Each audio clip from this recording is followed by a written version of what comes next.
Hola, muy buenas tardes. Mi nombre es Juan y junto con mi equipo vamos a presentar la primera parte del libro para la clase de Historia de México del grupo 561. La segregación racial entre estadounidenses y caucásicos es una realidad en Estados Unidos. Para comprender todos los aspectos que esta abarca, hay que remontarse a la Guerra Civil estadounidense, que sentó las bases de la segregación legal hasta los años 60 del siglo pasado.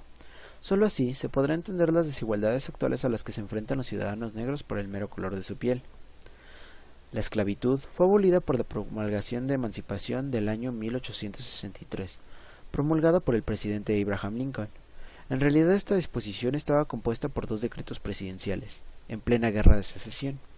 El primero era del año anterior y establecía la libertad de todos los esclavos negros en la Confederación. El segundo, fechado el primer día de 1863, estipulaba el nombre de los Estados Unidos donde se aplicaría la liberación. Curiosamente, al no citar a los estados del sur que no se habían separado de la Unión, ni a los que habían sido reintegrados hasta esa fecha, y al permitir algunas exenciones en distintos distritos y condados de otros estados. No se estableció la liberación total. Por otro lado, la proclamación en sí no abolía la esclavitud, por lo que en 1865 se aprobó la 13ª enmienda a la Constitución de los Estados Unidos, que sí la prohibía.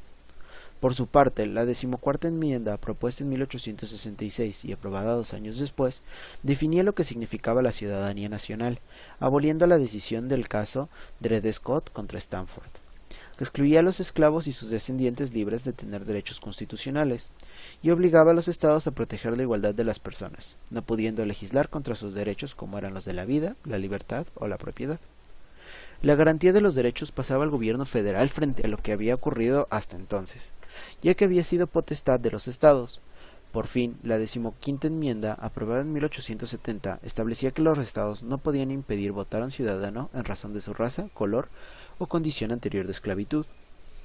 Este conjunto de fundamentales disposiciones acabó con la esclavitud e incorporó a la población negra a la condición de ciudadanía, pero la realidad específicamente en el sur es que hasta los años 60 y 70 del siglo XX, es decir, durante una centuria, fue muy distinta, demostrando que, en realidad, el espíritu de la Confederación había vencido a pesar de la derrota militar, no solo por el mantenimiento de las ideas y las mentalidades racistas, sino también por el surgimiento de sociedades secretas violentas como el Ku Klux Klan, sino además por la batería legal que los estados del sur aprobaron para impedir el voto a la población negra y segregar a la población en función de su color.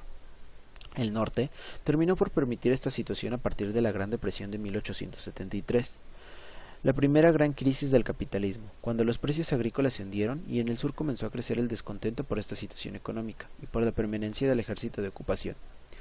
Esto provocó un cambio de política federal. Por otro lado, la ajustadísima y polémica victoria electoral del republicano Rutherford B. Hayes en 1876 hizo que el nuevo presidente, para congraciarse con el sur, mandase retirar las tropas federales que quedaban en algunos estados sureños. Pero sobre todo, firmó el Compromiso de 1877, que permitió una libertad completa a los estados sureños para hacer lo que estimasen oportuno en relación a la población negra. En aras de la reconciliación y para que aceptasen su presidencia, estos estados con mayoría demócrata muy conservadora comenzaron a interpretar a su manera la legislación federal.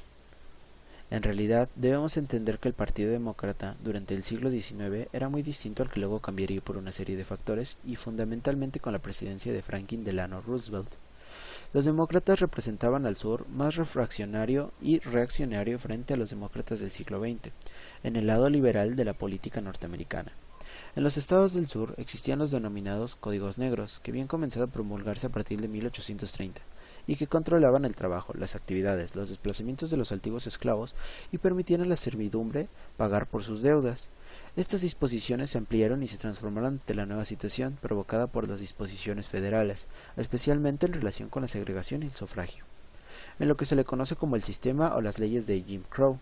El término aludía a un número satírico y musical denominado Jim Crow, que era interpretado por un actor blanco disfrazado de negro y que criticaba la política del presidente Jackson en los años 30, siendo muy popular. Las leyes Jim Crow se refieren a las disposiciones estatales y locales que desde 1876 se multiplicaron en el sur y que consagraron un sistema de segregación racial bajo el principio de separados pero iguales. Aunque la igualdad era inexistente, ya que los blancos recibieron un mejor trato, tuvieron más oportunidades, y las instalaciones reservadas a los mismos siempre fueron mejores. Se segregó en las escuelas, lugares y transportes públicos, en negocios privados, como los pertenecientes al ramo de la hostelería. En material de sufragio, después de una primera etapa en la que algunos negros consiguieron votar y ser elegidos, los demócratas comenzaron a legislar para restringir este derecho sin prohibirlo y de ese modo no conculcar las enmiendas constitucionales, pero que, en la práctica, impedían su ejercicio. El culmen de este proceso legislativo se produjo entre la última década del siglo XIX y la primera del XX.